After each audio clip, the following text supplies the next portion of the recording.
Olá, amiguinhos! Vamos para mais uma leitura no dia de hoje?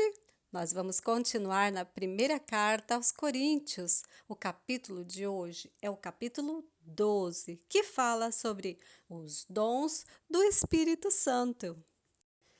Meus irmãos, quero que vocês saibam a verdade a respeito dos dons que o Espírito Santo dá. Vocês sabem que quando ainda eram pagãos, vocês eram desviados de várias maneiras para a adoração dos ídolos, os quais não têm vida?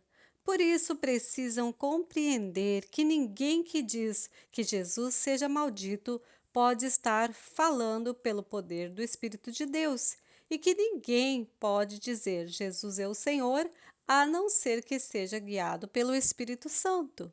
Existem tipos diferentes de dons espirituais, mas é um só e o mesmo Espírito quem dá esses dons. Existem maneiras diferentes de servir, mas o Senhor que servimos é o mesmo. Há diferentes habilidades para realizar o trabalho, mas é o mesmo Deus quem dá a cada um a habilidade para fazê-lo. Para o bem de todos, Deus dá a cada um alguma prova da presença do Espírito Santo. Para uma pessoa, o Espírito dá a mensagem de sabedoria, e para outra, o mesmo Espírito dá a mensagem de conhecimento. Para uma pessoa, o mesmo Espírito dá fé, e para outra, dá o poder de curar. Uma pessoa recebe do Espírito poder para fazer milagres, e outra recebe o dom de anunciar a mensagem de Deus. Ainda outra pessoa recebe a capacidade para saber a diferença entre os dons que vêm do Espírito e os que não vêm dele. Para uma pessoa, o Espírito dá a capacidade de falar em línguas estranhas, e para outra, ele dá a capacidade de interpretar o que essas línguas querem dizer. Porém, é um só e o mesmo Espírito quem faz tudo isso.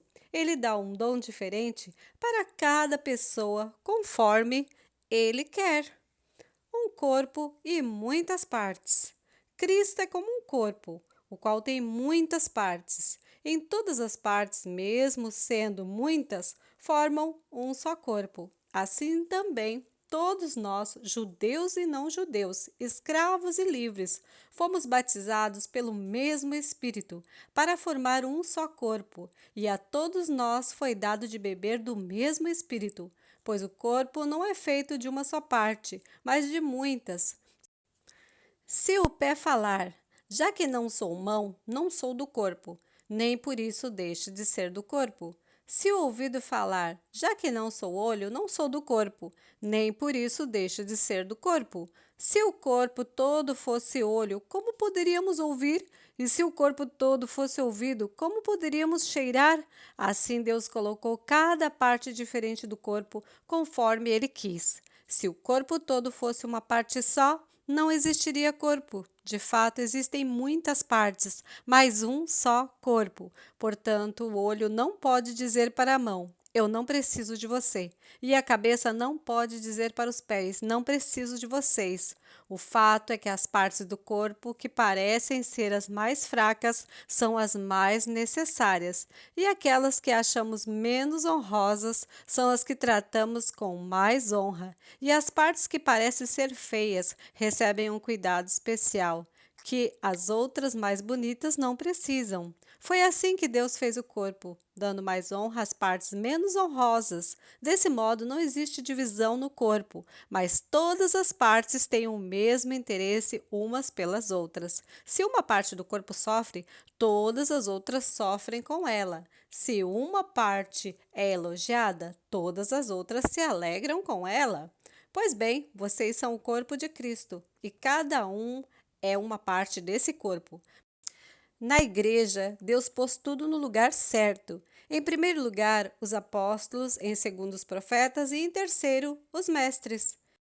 Em seguida, pôs os que fazem milagres, depois, os que têm o dom de curar, ou de ajudar, ou de liderar, ou de falar em línguas estranhas. Nem todos são apóstolos, ou profetas, ou mestres. Nem todos têm o dom de fazer milagres, nem de curar doenças, nem de falar em línguas estranhas. nem de explicar o que essas línguas querem dizer. Por isso, se esforcem para ter os melhores dons. Porém, eu vou mostrar a vocês o caminho que é o melhor de todos. Gostaram da leitura de hoje, amiguinhos? Eu espero que tenham gostado. Não esqueçam de pedir para a mamãe, o papai, a vovó, a titia deixar um comentário aqui abaixo desse vídeo para você concorrer no final do ano a uma Bíblia igual a essa que eu estou lendo, a Bíblia das Descobertas. Eu conto com a participação de todos vocês, tá bom? Até a próxima. Tchau!